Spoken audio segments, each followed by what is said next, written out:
Let me share an old story with you. There was a man named Max leading a donkey loaded with bundles of straw on its back toward the border. An experienced customs inspector, newly posted, spotted Max and his donkey as they started to cross. "Halt," the inspector said. "Who are you? And what is your business here?" "I am a seller of straw," replied Max. "Oh, really?" said the customs inspector. "Well, let me search those straw bundles. If I find something in them, I'll have to arrest you, you know."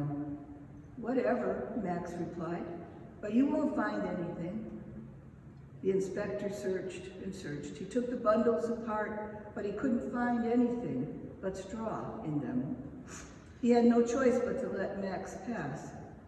So Max crossed the border while the suspicious inspector looked on. The very next day, Max came to the border again. The inspector saw him coming and was determined to double down in his search.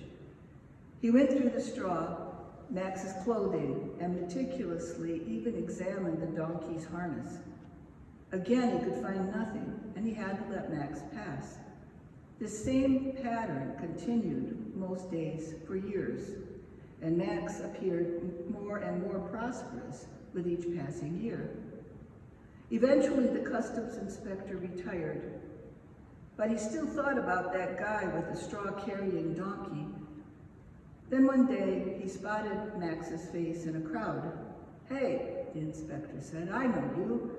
You're the guy who came to my border checkpost every day all those years. My friend, please, have you got a minute?" Max walked over obligingly. "My friend," said the retired customs officer, "I just knew you were smuggling something all those days. Now I'm retired. So just to satisfy an old man's curiosity, what was it? Jewels? Drugs?" "Donkeys," Max laughed. "I was smuggling donkeys." That revelation caused what we now describe as a paradigm shift, a change in the way reality is understood. Now let's consider the blind man known as Bartimaeus, son of Timaeus. An interesting name, especially contrasted with Jesus' name, as Bartimaeus addresses him, son of David. So a son of Timaeus meets a son of David. He sits in the dust outside of Jericho, dust and darkness.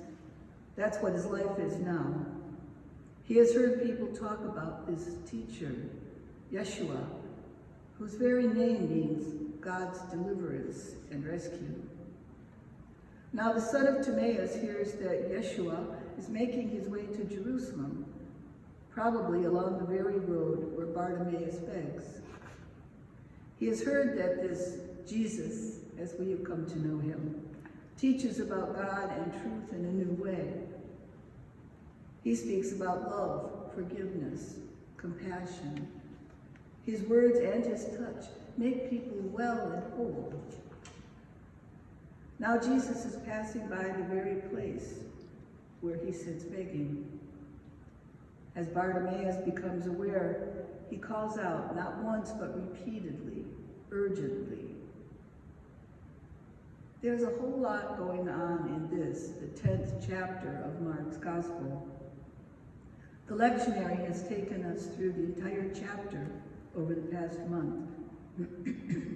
And so far, everything in it is important. Remember, the Pharisees test Jesus with a question on divorce. Jesus' disciples try to keep the children away from him. A rich man walks away from Jesus because he finds the cost of following too steep. The disciples bicker about who will be greater, utterly and absurdly missing Jesus' teaching about humility and service. At the end of this loaded chapter sits the one we know as blind Bartimaeus, who comes to see more than anyone else encountering Jesus in this chapter. The others test Jesus, limit Jesus, resist Jesus, misunderstand Jesus. That's all they know. But Bartimaeus jumps up and follows Jesus, more sightful and insightful than anyone else. "What do you want me to do for you?" Jesus asks, just as he had asked John and James earlier. Bartimaeus voices a different kind of longing from theirs. He knows what is missing in his life when he asks Jesus to restore his sight. He might also be thinking of his vision of reality as well. Timaeus is the name of a very well-known philosophical discourse in the Greco-Roman world that Jesus inhabited. It's one of Plato's most famous dialogues. In the Timaeus, Plato presents an account of the creation of the universe. The universe is the handiwork of a divine craftsman, make that craftsman with a capital C, who imposes order on a pre-existent chaos to construct a world that is as excellent as its nature permits it to be. It sounds a little familiar.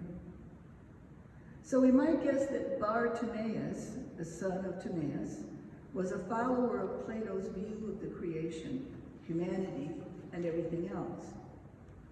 And most importantly, in Plato's view, life was run by a pantheon of gods, created by the divine craftsman to rule over humanity. So we might suppose that the roadside beggar was a Greek and was well educated.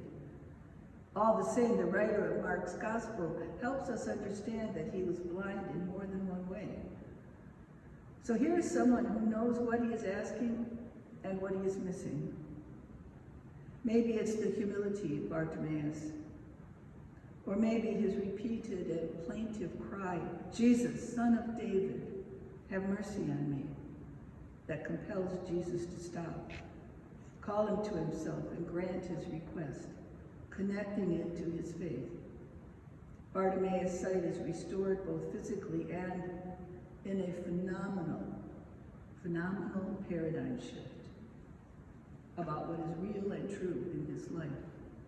This pagan, Bartimaeus, sees that there is only one God, not many, in Jesus' welcome and in Jesus' kind words. "What do you want me to do for you?" It's not just a question Jesus asks of this Gentile Bartimaeus, but rather it's a question Jesus asks of us Gentiles, of you and me. What do you want me to do for you? In a murky and unsettled time, what might we gain with better vision? What dark version of reality are we holding on to that makes us so blind to God's reality? His sight regained, Bartimaeus sets out with Jesus on the way. The encounter between Jesus and Bartimaeus at the very end of Mark 10 is the final scene before Jesus enters Jerusalem in chapter 11 amidst the waving branches and the shouting crowds. Following along the way, Bartimaeus sees Jesus cleanse the temple, debate the religious authorities, praise the generous widow, and much, much more. Bartimaeus sees that the way of Jesus is the way of the cross, the way of suffering and selfless as a new and higher form of morality and way of life than he had known. Bartimaeus sees Jesus betrayed, arrested, abandoned, crucified, and buried.